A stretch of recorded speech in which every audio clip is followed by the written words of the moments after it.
Hello students. So students, in the previous class in this chapter, that is this matter around us pure, we had already studied about that. We were talking about that how can we separate the mixture of a solid and the liquid from each other. So you see that how we are able to separate the solid from the liquid. So the first thing that we have seen, that is the filtration. It means by using a filter paper, by the process of a filtration, we are able to separate the two component, it means solid and the liquid, from each other. The second one that we have seen is by using the method that is centrifugation. So using a method of a centrifugation, what will we will do that the suspended particle will come close to each other, and due to which they become heavier, and as they become heavier, they will settle down at the bottom. Okay, so by keeping it into the centrifugate machine, we are able to separate the components from each other. Then the third one that we have seen is the process that is crystallization. What happened in the process of a crystallization, students? So we have seen that in the process of a crystallization, first of all, we will take the component, and we will take the solid and dissolve it into the water in a minimum amount of a water, and then when it gets dissolved, we will give a water bath to it. Okay, it means we will heat it in a container which is filled with the water. What will happen? We will continue to heat it until and unless it will become concentrated. When it becomes saturated and concentrated, then we will take a towel and allow it to cool. When it cools down, you will find that there is a formation of a crystals occur, and the impurities will remain in the liquid, in the solution. Now we will separate the crystals from that of the solution, and now this crystal which we had obtained, it is what? It is a pure form of a crystal. So not only this, we are able to separate the solid from the liquid, but here we will get the pure form of a solid also. So if suppose you want to get a pure form of a solid, we will going to prefer that of the crystallization process. Copper sulfate crystal. It can be the copper sulfate crystals can be separated through the process of the crystallization only. Okay, so we can say that the crystallization process is the process in which we used to separate the pure form of a solid in the form of a crystal. Moving on, and let's see the next one, and that is chromatography. Chromatography.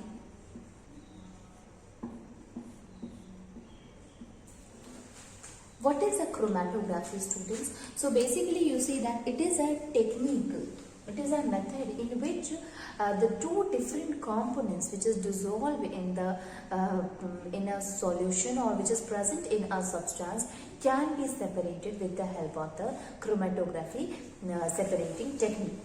Okay, so it is a technique in which the different components which is present in a substance can be separated easily. Okay, so let me write it, then we will going to understand each of them one by one. So it is a technique,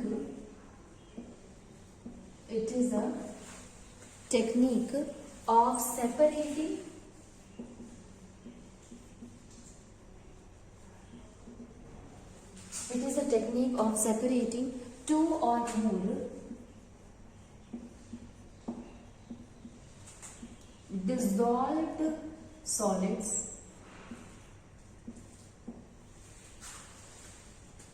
which are present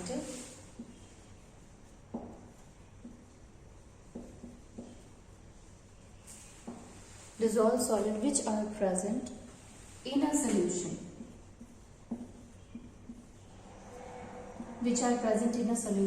in a very small quantity.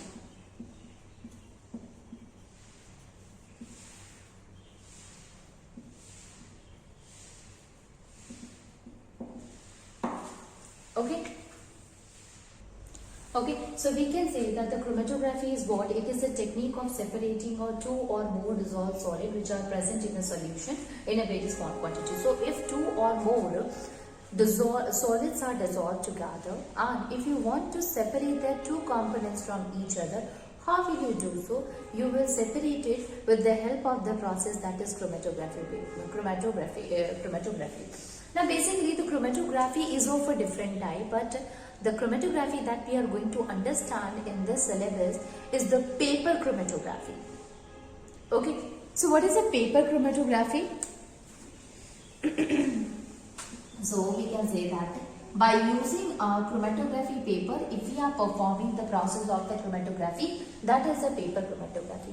Basically what happened, there is a paper, students, is a kind of a strip, a paper strip, which is also called as a chromatogram, and here at a certain level, if suppose you will make a line, means if on a paper, if suppose you will put at a 5 centimeter, you will make a line, and at the center of this line, if you make a dot there, and if you want to separate the components present into from a black ink, how will you separate with the help of this chromatography paper? So yes, you will do the one thing, you will take the chromatography paper and then with the help of a scale, make a line on that of the chromatography from the bottom of the chromatography paper.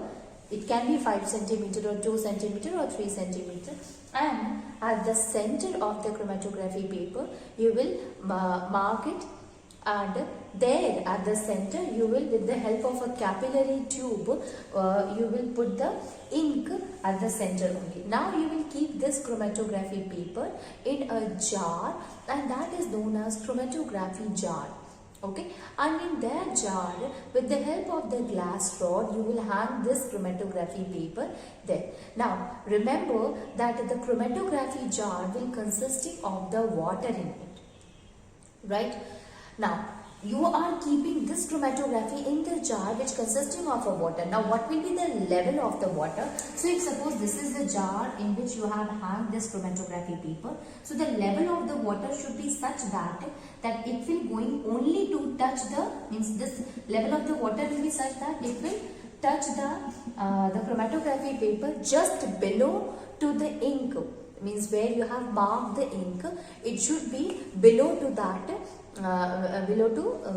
the water level should be below to that of the ink which you have marked in the chromatography paper. So here I have marked the paper, this ink here, so the level of the water should be just below to the ink which is marked on the paper. What will happen after some time, that the water will start due to the, you can say that since the pores are present in the chromatography paper, so due to the capillary action, we will say that the water starts moving in this chromatography paper, and when it reaches to the ink, then what will happen, the ink will also, along with the water, it will also start moving in the upward direction. Now the color component which is present in the ink, the solubility with the water of the different color is also different. So whoever is more soluble will reaches to the highest point of the chromatography paper, okay, will travel with the water more, and which one is the less soluble will travel less distance with the water. So by this you will get the different colors of the different color component which make that black ink. So you can see that with the help of this chromatography paper, we are able to separate the different components of the ink from each other. Okay, so first of all, we are going to write here something about the chromatography, that what should be the condition by using that of the chromatography paper. So by paper chromatography,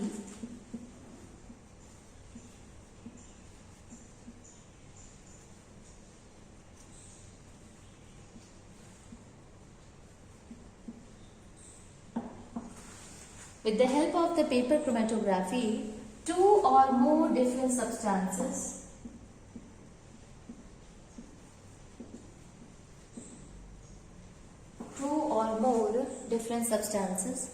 present in the same solution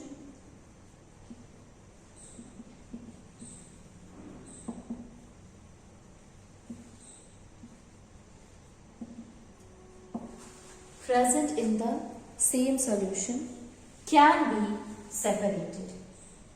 Can be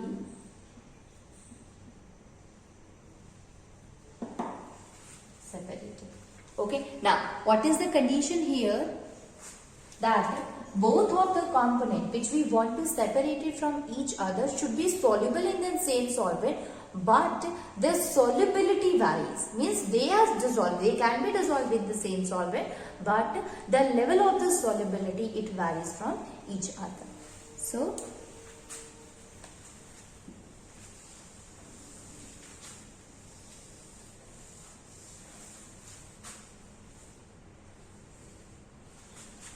that is two or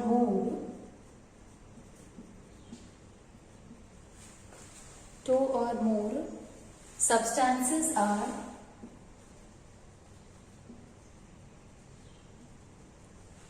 soluble in water or soluble in same solvent, soluble in same solvent, but their solubilities varies. Solubilities varies, or it may be different. Okay, so what is the chromatography? It is a method, separating technique by which we are going to separate the two components from each other, and while doing so, what the thing we should remember here, that the two components must be dissolved in that of the solvent, in the same solvent, but the solubility must vary from each other. Now let us see that how can we use this method. Now let us see that what are the different procedures that we are going to use in this chromatography paper.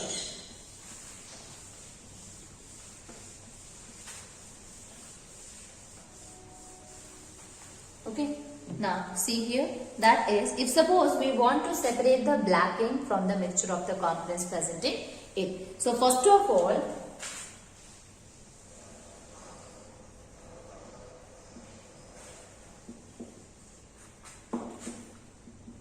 the first point, that take a thin strip of a paper, that is a chromatography paper or a filter paper. So take a thin strip of chromatography paper or a filter paper. Thin strip of filter paper or chromatography paper.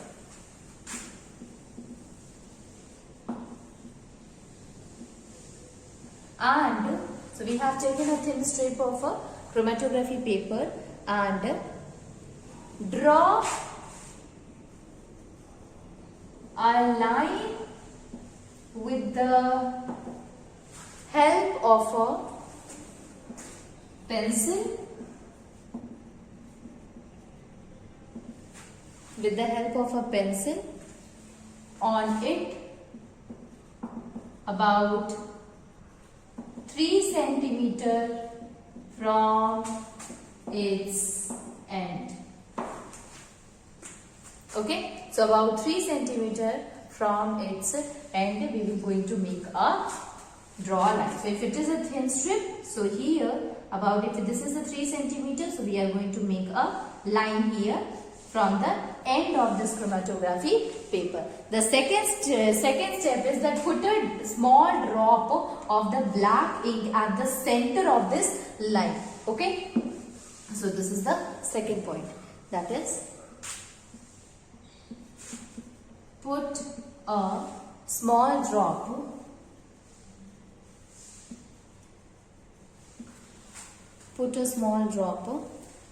of black ink on the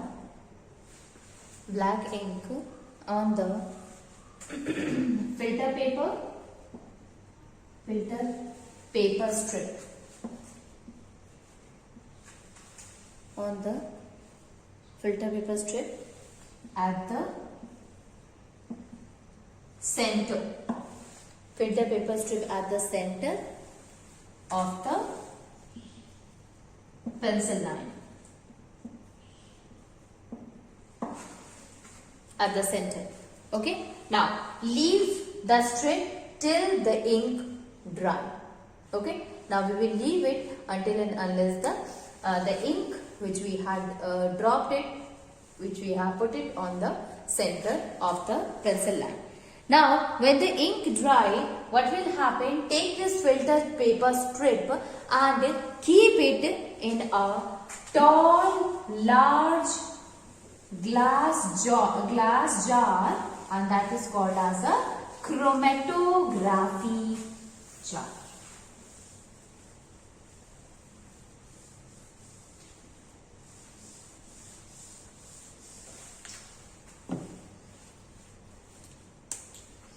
Okay, now take this filter paper and lower it in a tall glass jar containing some water at its lower part. Containing water at its lower part. Okay. Now, while doing this, so always remember that it should be kept vertically. It means it should be at the center or vertically, and it should not touch the wall of the glass jar. Okay. So this is the precaution that we should take while performing this experiment. Okay. So it should be vertically placed in the jar in such a way that only the lower part of the filter paper strip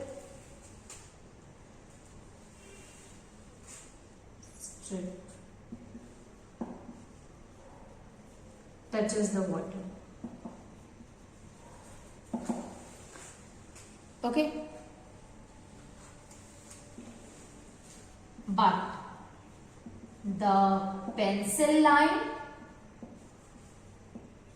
should be above the water level. Should be above the water level in the jar.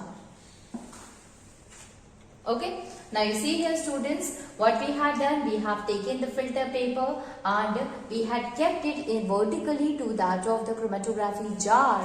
But the thing that we should remember here, that while doing so, we should always take care of that the line which we had made in the filter paper, it should not going to touch the water level. Means water level should touch the strip, but it should be always below to that of the pencil line which we have made. Okay, so now we have kept it into that of the chromatography jar. What will happen next one, that the water will gradually rise up through that of the paper, chromatography paper, or you can say the filter paper. Okay.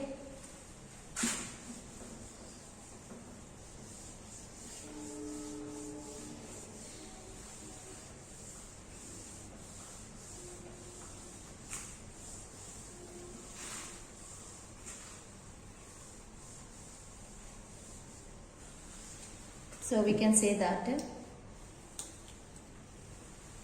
the water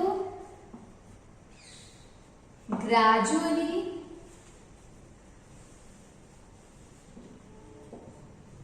rises up, gradually rises up the filter paper,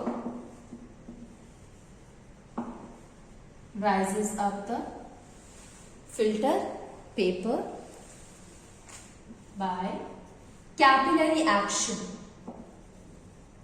What is the meaning of the capillary action here, student? It means that that filter strip or the chromatography paper is having small pores in it. So when the water rises up, why does it occur? Why we have used the filter paper or the chromatography paper? Why not the normal paper? Because they will not going to show this capillary action.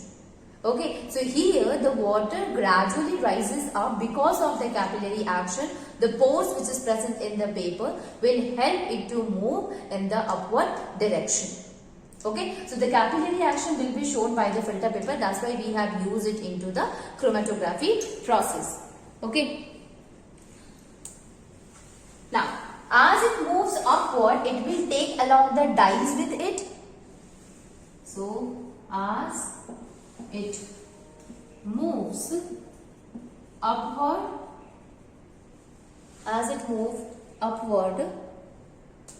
it takes the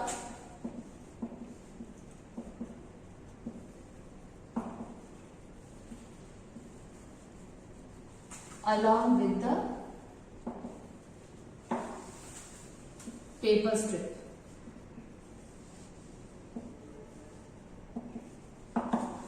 Okay, along with the dyes, it takes the dyes along with the ink, along with the ink. Okay, and finally we will find that here that the faster soluble dye will move to the upward. Okay,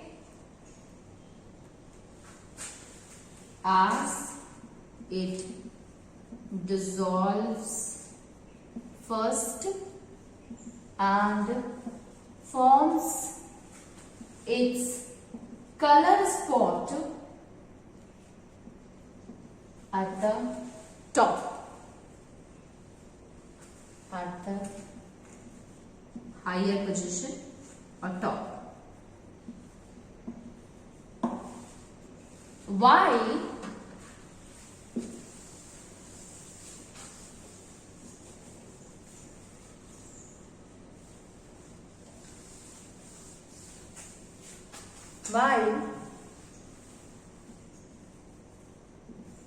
the slower soluble dye will move slowly and remain downwards.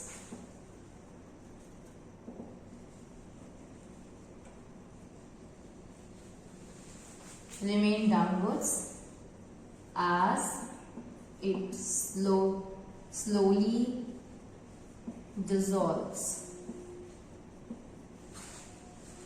and thus it forms the color spot at the lower portion.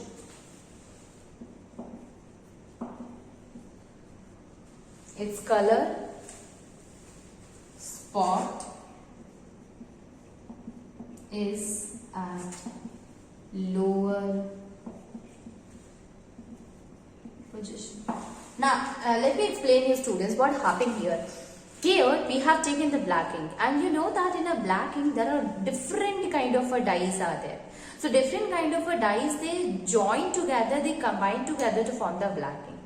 And here we are doing the same thing, that in a very small quantity, the type of components which is present in that of a black ink, we want to separate it from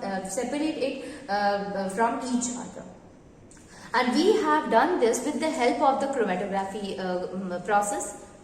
So in this one, we have taken the ink through which the different type of dyes of which it is made up of means it will get separated. So what happened when you keep it in that of the chromatography jar, the water due to capillary action, due to the pores present in that of the chromatography paper, they start rising up. And as they start rising up, when they reaches to the point where we had kept the ink, mark the ink, it reaches to the ink. Now the dyes, because the ink is made up of a different kind of a dye. So the dyes, which is soluble, which is very fast soluble, it will going to easily dissolve in the water.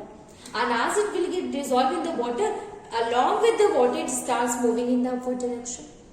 Now there are dyes which are soluble but at a slower rate, means their solubility is little bit less from that of the previous one, which is a fast soluble.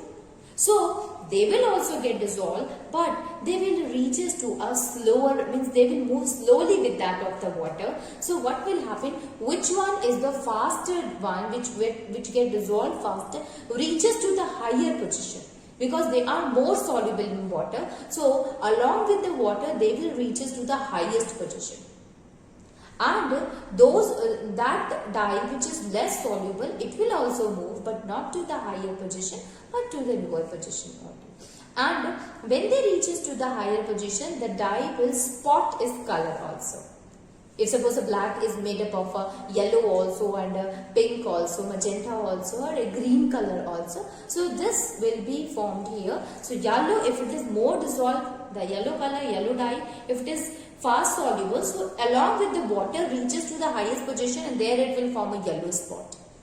So we will understand that dye is present in this black ink, and it is more soluble. And if it is a green one, if it is less soluble, so it will remain present at the lower end of the strip, of the chromatography strip, or the filter paper strip.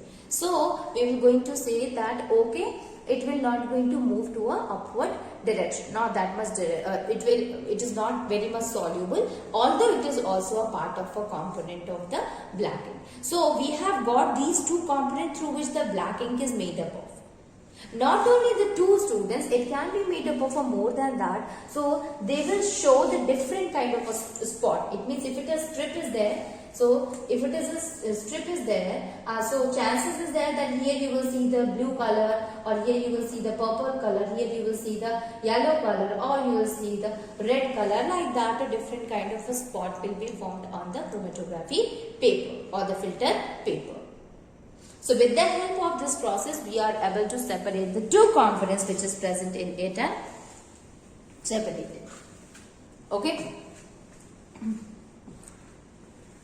So the chromatography paper, actually it is also known as a chromatogram. So the chromatogram is when you will see the black ink, that what are the different components present in the black ink, you will mark that it basically consisting of the three spots. It means the three colors, they combine together to form the black ink. Okay, so this we will going to do for the process of the chromatography. I hope you have understood. Now the question, where we are going to apply this process, what are the different applications? So let us see that different application of the chromatography paper. So this was how we used to do the chromatography.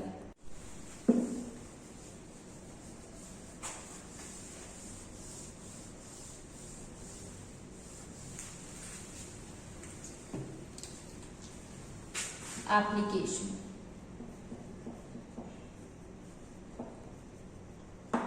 What are the different application? So the first one, that it will help in separating the substances which consisting of a different color components. Okay. So first one, it is used to separate solution of a different color substances. Solution of different colored substances.